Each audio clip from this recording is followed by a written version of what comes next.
आइए अब आगे देखते हैं। अपने लंबे रोमांचकारी जीवन में ढेर सारे अनुभवों के मालिक सालिम अली एक दिन केरल की साइलेंट वैली को रेगिस्तानी हवा के झोंकों से बचाने का अनुरोध लेकर चौधरी चरण सिंह से मिले। चौधरी चरण सिंह उस समय भारत के प्रधानमंत्री थे और केरल में एक साइलेंट वैली करके प्लेस है जहाँ पर वन्य जीव बहुत सारे हैं, वनस्पतियाँ बहुत सारी, बहुत हरा भरा है। लेकिन कुछ सरकारी कार्य ऐसे आ गए थे जिसके कारण वह वन्य एरिया जो वन जीवन था वो समाप्त होने की ओर अग्रसर हो सकता था। इसीलिए वो प्रधानमंत्री से मिले और उन्होंने उसको रोकने का अनुरोध किया। चौधरी चरण सिंह भी एक गांव से बने हुए नेता थे, इसलिए उन्हें भी बारिश की जो पहली बूंद मिट्टी पर पड़ती है उसका क्या असर होता है वो उनको अच्छे से पता था। यानी ज़मीन से जुड़े व्यक्ति थे, पर्यावरण से जुड़े व्यक्ति थे। इसीलिए जब सालिम अली ने उन्हें बताया कि उनके इस सरकारी कार्यों से पर्यावरण में कितना नुकसान होगा, जब ये सारी बातें उन्होंने उनके सामने रखी, तब चौधरी चरण सिंह की आंखें भी नम हो गई। आज सालिम अली नहीं है, चौधरी चरण भी नहीं है, तो हमें इन सब चीज़ों से कौन बचा सकेगा? इन सारी चीज़ों से कौन बचा सकता है जो अब हिमालय और लद्दाख की बर्फीली ज़मीनों पर जीने वाले पक्षियों की वकालत करेगा? यानी कि अब कौन वकालत करेगा इन पक्षियों की, इस प्रकृति की, जब न चौधरी चरण सिंह रह गए और न सालिम अली रह गए। ये देखिए, ये है सालिम अली, ये इनका चित्र है, वास्तविक चित्र है सालिम अली। सालिम अली ने अपनी एक आत्मकथा लिखी थी जिसका नाम रखा था फॉल ऑफ अ स्पैरो। आगे इसमें बता रहे हैं कि D.H. लॉरेंस भी एक प्रकृति प्रेमी थे। जब उनकी मृत्यु हो गई थी, वो भी एक पक्षी प्रेमी थे। जब एक पक्षी प्रेमी की मृत्यु के बाद जब उनकी पत्नी से बात किया गया कि भाई, उनकी पत्नी का नाम फ्रीडा लॉरेंस था, अनुरोध किया गया कि भाई अपनी पति के बारे में कुछ लिखें, तो फ्रीडा ने कहा कि मैं लॉरेंस के बारे में तो बहुत सारी चीज़ें लिख सकती हूँ, लेकिन उनके बारे में मेरे लिए लिखना खुद भी असंभव है।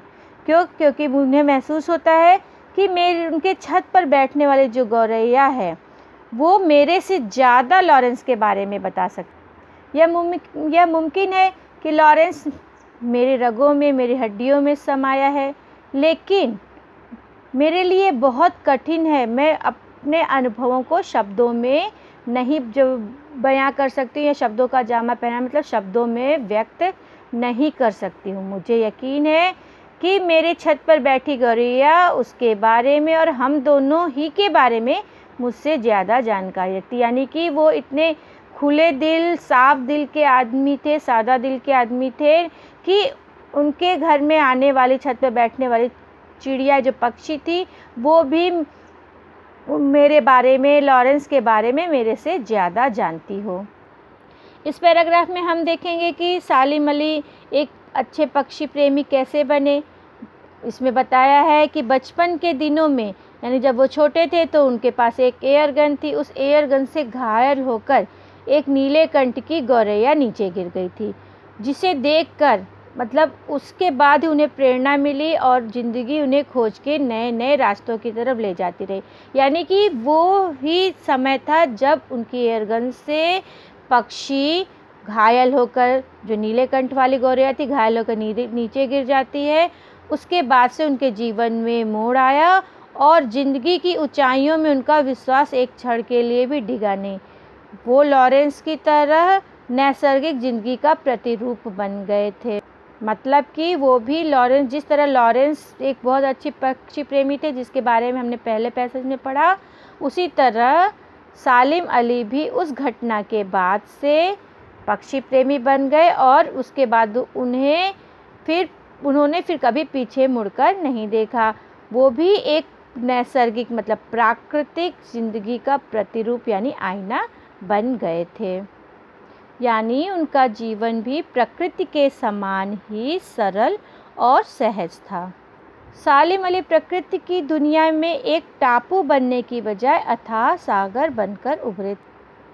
इन पंक्तियों का अर्थ है कि सालिम अली ने कभी भी अपने कार्यक्षेत्र या अपने को किसी विशेष सीमा में कैद नहीं किया। वे सिर्फ पक्षियों की खोज में विशेष स्थान तक नहीं सीमित रहे। उन्होंने प्रकृति के खुले संसार रूपी अथाह सागर से पक्षियों के विषय में नए नए अनुभव एकत्र किए। अर्थात उनका कार्यक्षेत्र बहुत विशाल था, यानी टापू मतलब छोटा क्षेत्र और सागर मतलब बहुत विशाल, यानी उनका कार्यक्षेत्र काफ़ी विशाल था, इसीलिए वो टापू बनने की बजाय एक विशाल सागर बनकर उभरे थे। जो लोग उनकी भ्रमणशील स्वभाव और उनकी यायावरी से परिचित हैं, उन्हें मालूम होता है कि वो आज भी पक्षियों के सुराग में ही निकले हैं और बस अभी गले में लंबी दूरबीन लटकाए अपने खोजपूर्ण नतीजों के साथ लौट आएंगे। जब तक वो नहीं लौटते, क्या उन्हें गया हुआ मान लिया जाए? मेरी आंखें नम है सालिम अली, तुम लौटोगे ना? इस पैसेज में लेखक कह रहे हैं कि वो उनकी याद में, सालिम अली की याद में अभी भी उदास हैं और वो चाह रहे हैं कि वो लौटे, क्योंकि उन्हें पता है कि सालिम अली भ्रमणशील स्वभाव के, यायावरी स्वभाव या भ्रमणशील स्वभाव के थे। हो सकता है वो मृत्यु को न प्राप्त हुए हों, हो सकता है किसी पक्षी के सुराग में गए हों और कोई एक लंबी खोजपूर्ण नतीजा, यानी कि कोई एक लंबी खोज करके आए, कोई नया नतीजा लेकर आए और अपने गले में दूरबीन लटकाए वापस चले आएँ। इसीलिए वो अंत में बोल रहे हैं कि जब तक वो नहीं लौटते, क्या उन्हें गया हुआ मान लिया जाए? यानी कि हम, हो सकता है वो किसी यात्रा पर गए हों, भ्रमण पर गए हों, किसी पक्षी की खोज में गए हैं, इसलिए हे सालिम अली, तुम तो लौटोगे ना? मेरी आंखें तुम्हारी याद में नम है, यानी लेखक अभी भी उनको मृत्यु नहीं मान रहा है, उनकी याद में अभी भी है।